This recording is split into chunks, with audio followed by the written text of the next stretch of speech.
Hello everyone, I am Priyanka Mishra. Welcome back to my YouTube channel.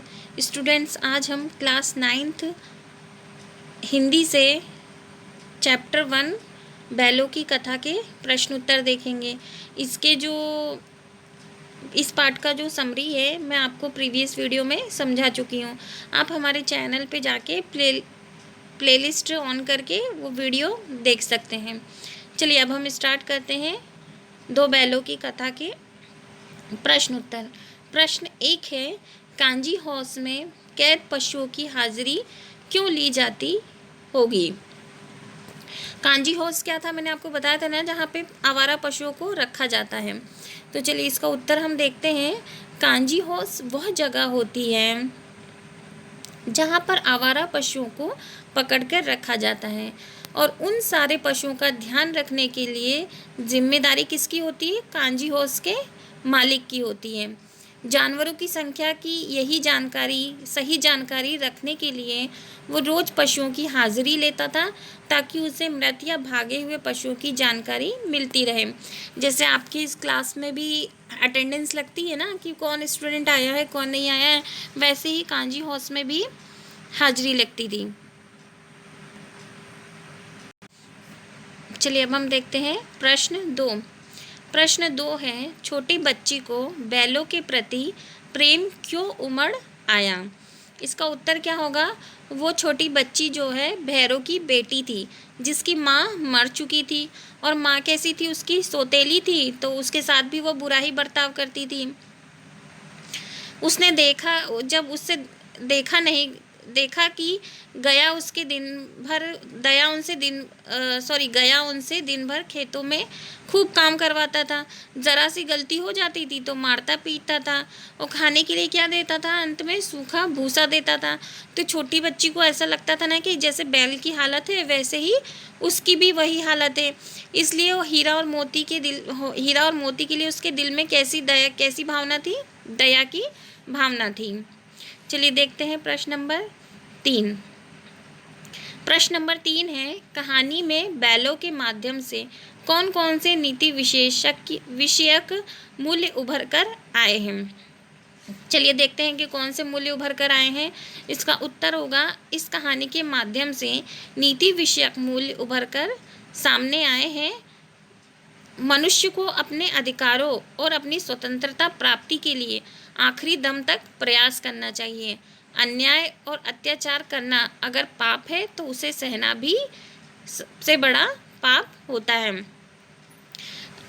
यहाँ पर लेखक क्या बताना चाहता है? लेखक ये बताना चाहता है कि अपनी आज़ादी को पाने के लिए हर संभव प्रयास करना चाहिए, थक हार के नहीं बैठना चाहिए।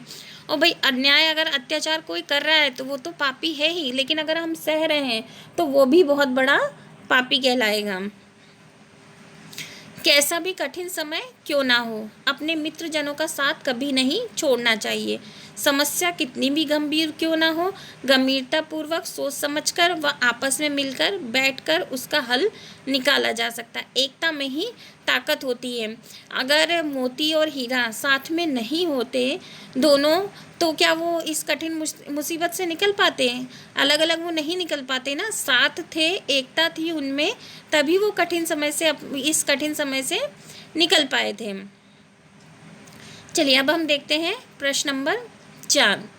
प्रस्तुत कहानी में प्रेमचंद्र ने गधे को किन स्वभावगत विशेषताओं के आधार पर उसके प्रति रूढ़ अर्थ मूर्छ प्रयोग न कर किस नए अर्थ की ओर संकेत किया है। इसका उत्तर क्या होगा? मूर्छ नहीं, मूर्ख होगा वो, सॉरी गलत मिस्टेक है।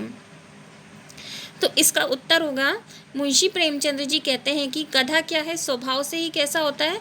सरल होता है, सीधा, धैर्यवान, सहनशील और क्रोध रहित, मतलब उसको क्रोध बिल्कुल भी नहीं आता है। चाहे दुख सुख हो, लाभ हानि हो, उसे कोई फर्क नहीं पड़ता। उसके जीवन में कुछ भी चल रहा हो, उसका नेचर वो है हमेशा एक जैसा ही रहेगा। इसलिए प्रेमचंद उसे संत कहते हैं। दरअसल अपने इसी स्वभाव के कारण गधा कभी भी सम्मान का पात्र नहीं होता है। चलिए देखते हैं प्रश्न नंबर 5। किन घटनाओं से पता चलता है कि हीरा और मोती में गहरी दोस्ती थी। इसका उत्तर होगा कि मोती और हीरा की गहरी दोस्ती के निम्न घटनाओं से पता चलता है। कभी वो एक दूसरे को चाट कर, तो कभी एक दूसरे को सूंघ कर, या फिर कभी कभी सींग भिड़ाकर अपना प्रेम एक दूसरे के लिए प्रकट करते थे। जब दोनों एक साथ गाड़ी या हल में जोते जाते थे तो उन दोनों की कोशिश यही रहती थी कि ज़्यादा भार उनके कंधे पर आए। जब गया ने हीरा की नाक पर डंडा मारा था तो मोती को ये बात सहन नहीं हुई। वह हल, रस्सी, जुआ जोत लेकर भाग खड़ा हुआ था। विशालकाय सांड से भी दोनों ने बराबर का मुकाबला किया था। मटर खाते हुए जब लोगों ने मोती को पकड़ा तो हीरा उसे अकेले छोड़कर नहीं भागा, बल्कि आकर मोती के साथ बंधक बन गया। हीरा चाहता तो वो भाग सकता था, लेकिन वो नहीं भागा। कांजी हाउस की दीवार के टूट जाने पर मोती के पास भागने का सुनहरा अवसर था, लेकिन वो भागने की बजाय किसके साथ रहा? वो हीरा के साथ ही बैठा रहा। मतलब उसने पूरे टाइम अपनी दोस्ती और एकता को बनाए रखा। देखते हैं प्रश्न नंबर 6। लेकिन औरत जात पर सींग चलाना मना है, यह भूल जाते हो? हीरा के इस कथन के माध्यम से स्त्री के प्रति प्रेमचंद्र के दृष्टिकोण को स्पष्ट कीजिए। इसका उत्तर होगा, प्रेमचंद्र का दृष्टिकोण साफ है कि वो नारी जाति को क्या करते हैं? सम्मान देते हैं। हीरा और मोती दोनों के माध्यम से प्रेमचंद्र जी ने समाज में ये संदेश दिया है कि महिलाओं पर किसी भी प्रकार का अत्याचार नहीं किया जाना चाहिए, महिलाओं का सम्मान सदा करना चाहिए, तभी एक सभ्य समाज का निर्माण हो सकता है। और यही सभ्य समाज और सभ्य लोगों की पहचान भी होती है कि महिलाओं का सभी को सदा आदर व सम्मान करना चाहिए। चलिए देखते हैं प्रश्न नंबर 7। किसान जीवन वाले समाज में पशु और मनुष्य के आपसी संबंधों को कहानी में किस प्रकार व्यक्त किया गया है? इसका उत्तर होगा किसान जीवन में पशु और किसान एक दूसरे के पूरक होते हैं, मतलब एक दूसरे के विपरीत होते हैं, इसलिए उनके आपसी संबंध बहुत पूरक होते हैं, मतलब एक दूसरे से मिलते हैं। इसलिए उनके आपसी संबंध कैसे होते हैं? गहरे होते हैं, मजबूत होते हैं। इसी बात को प्रेमचंद्र जी ने अपनी बैलों की कथा के माध्यम से वर्णन किया है। इस कहानी के माध्यम से उन्होंने बताया है कि अपमान और क्रोध की भाषा पशु समझते हैं, प्रेम की भाषा भी समझते हैं। वो प्रेम के बदले जो है प्रेम लौटाना भी जानते हैं। अगर आप उनसे प्रेम करोगे तो वो भी आपको प्रेम उतना ही प्रेम देंगे, ये नहीं कि वो आपके साथ गलत व्यवहार करेंगे। किसान के जीवन में पशु भी उनके घर के सदस्य की भांति ही होती हैं जो उनके जीवन को सुचारू रूप से चलाने में मदद करते हैं। किसान उन्हें अपने परिवार की तरह ही देखता है। प्रश्न नंबर 8 देखते हैं। प्रश्न नंबर 8 है, इतना तो हो ही गया कि 9-10 प्राणियों की जान बच गई, वे सब तो आशीर्वाद देंगे। मोती के इस कथन के आलोक में उसकी विशेषताएं बताइए। इसका उत्तर क्या होगा? मोती के इस कथन से निम्न बातों का पता चलता है। इससे क्या पता चलता है कि वो दयालु था, परोपकारी था स्वभाव से, वो आशावादी भी था। इसलिए उसे लगता था कि हम भले ना निकल पाएँ, लेकिन जो ये कैद में है वो बाहर निकल जाएंगे तो वह हमको आशीर्वाद तो ज़रूर ही देंगे। उसने दीवार तोड़कर पहले स्वयं भागने के बजाय क्या किया? उसने दूसरे जानवरों को भगाया। इससे पता चलता है कि वो स्वार्थी भी नहीं है, वो सिर्फ अपने बारे में नहीं सोचता, बाकी वो सबके बारे में सोचता है। प्रश्न नंबर 9 देखते हैं। प्रश्न नंबर 9 है, आशय स्पष्ट कीजिए। इसका का है, अवश्य ही उनमें कोई ऐसी गुप्त शक्ति थी जिससे जीवों में श्रेष्ठता का दावा करने वाला मनुष्य वंचित है। इसका उत्तर क्या होगा? अपने आप को पढ़ा लिखा व सभी प्राणियों में श्रेष्ठ मानने वाला इंसान।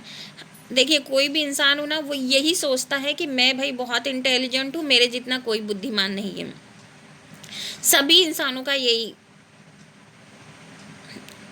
कोई ये नहीं सोचता कि मैं बुद्धिमान नहीं हूँ या मैं बेवकूफ़ हूँ। सब अपने आप को समझदार समझते हैं। कभी कभी वो दूसरे इंसानों की बातों का अर्थ भी सही से नहीं समझ पाते हैं। कभी कभी मैं आपसे अगर कुछ कहना चाहूँ तो आप मेरी बात को नहीं समझ पाएंगे, तो वो गलत अर्थ निकाल लेते हैं।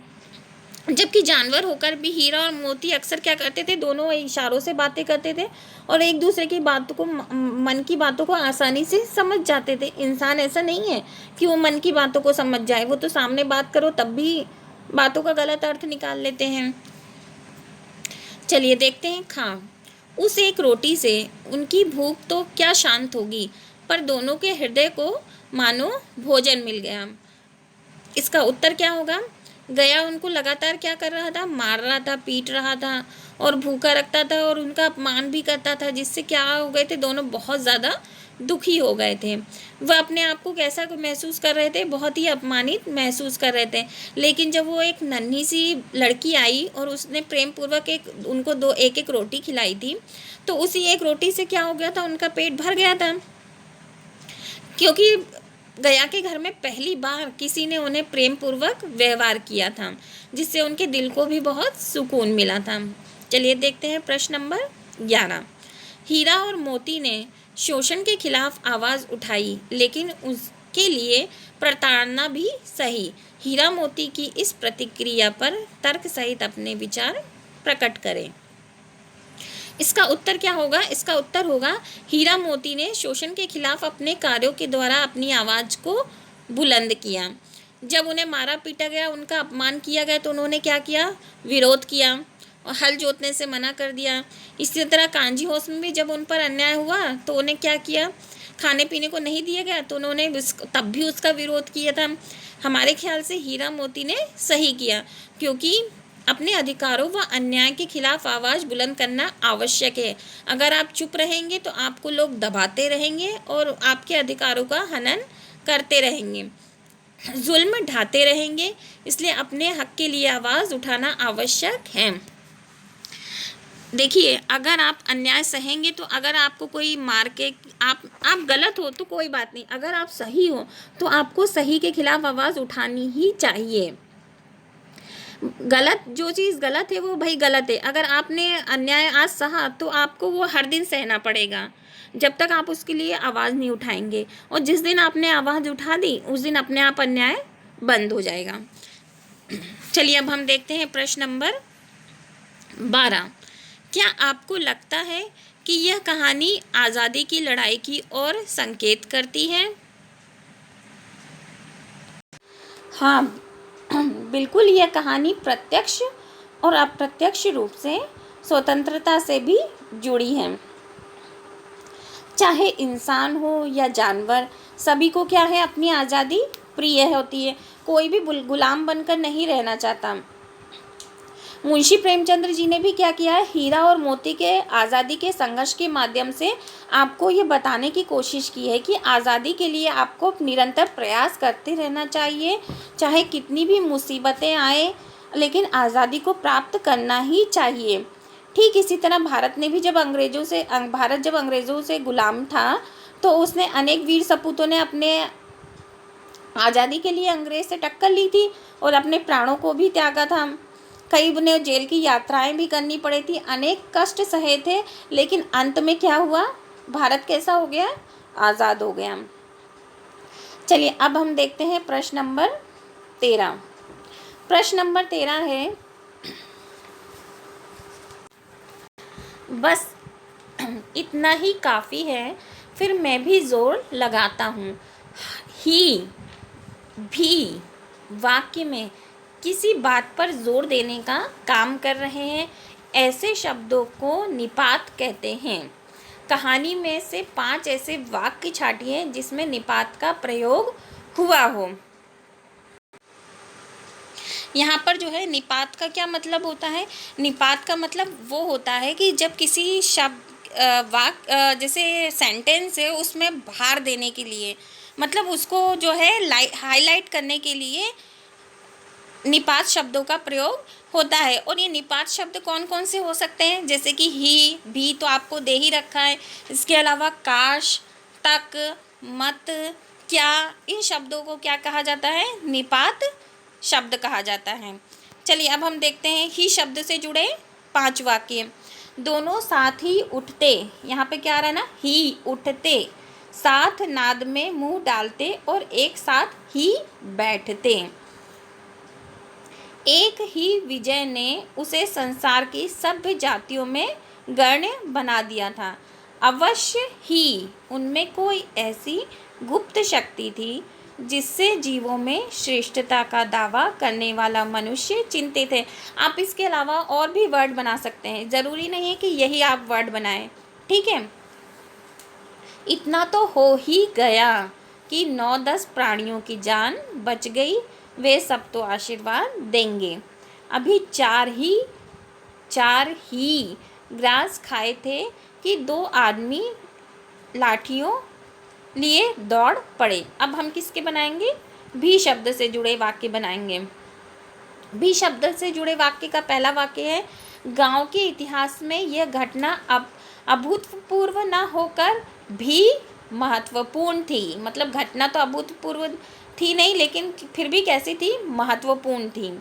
झूरी इन्हें फूल की छड़ी से भी ना छूता था। 4 बातें सुनकर गम खा जाते हैं, फिर भी बदनाम हैं। गधे का एक छोटा भाई और भी है, एक मुंह हटाता तो दूसरा भी हटा लेता।